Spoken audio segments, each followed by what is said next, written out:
Young Africans baada ya kutua nchini Tanzania katika uwanja wa ndege wa kimataifa wa Julius Kambarage Nyerere uliopo jijini Dar es Salaam. Sasa kazi kubwa inarejea sasa kwa ajili ya kuanza maandalizi rasmi ya kuwakabili National Al, mchezo utakaochezwa tarehe 31 Januari mwaka 2026.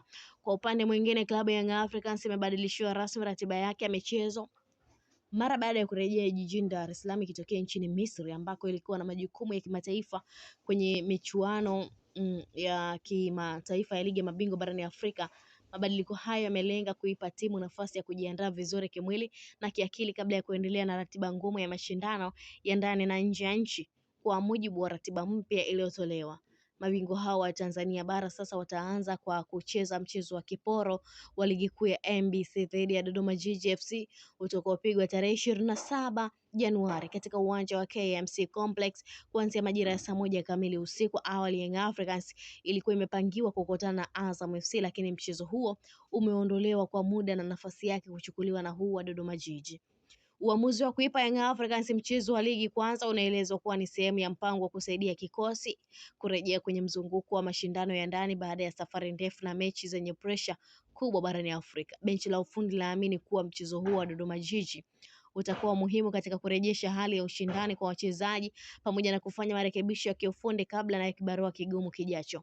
Baada ya kumaliza mchezo huo wa ligi kuu, Young Africans inatarajiwa kusafiri kwenda Zanzibar kwa ajili ya kambi maalum ya maandalizi kuelekea mchezo mkuu wa ligi ya mabingwa barani Afrika dhidi ya National Al Ahly ya Misri utakaochezwa tarehe 31 Januari mwaka 2026. Kumbuka Young Africans imetoka kufungwa kupoteza bao 2-0 dhidi ya National Al Ahly.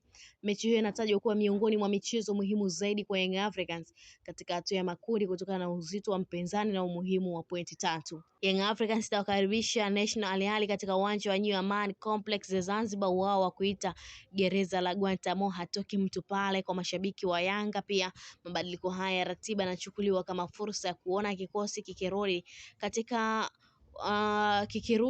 katika uwanja wa nyumbani kabla ya kuingia tena kwenye anga za kimataifa. Aidha, ni nafasi pia kwa kocha mkuu wa klabu ya Young Africans Pedro Gonçalves kupima kiwango cha wachezaji wake, kurekebisha mapungufu yaliyojitokeza nchini Misri na kuweka mkakati madhubuti wa kuivaa National Al Ahly. Si mbali, tarehe 31 Januari 2026, si mbali, Young Africans inatakiwa kujitetea mbele ya National Al Ahly kusudi ipate point ili kuendelea kujiweka katika mazingira mazuri zaidi ya kukaribia kuvuka hatua ya makundi klabu bingwa barani Afrika na kuingia hatua inayofuata ya robo finali. Hii ni Malkia wa Soka, endelea kutufuatilia, usisahau kulike, kushare, kucomment pamoja na kusubscribe channel yetu ili uendelee kufurahia taarifa zetu mbalimbali za kimichezo kutokea ndani na nje ya mipaka ya Tanzania.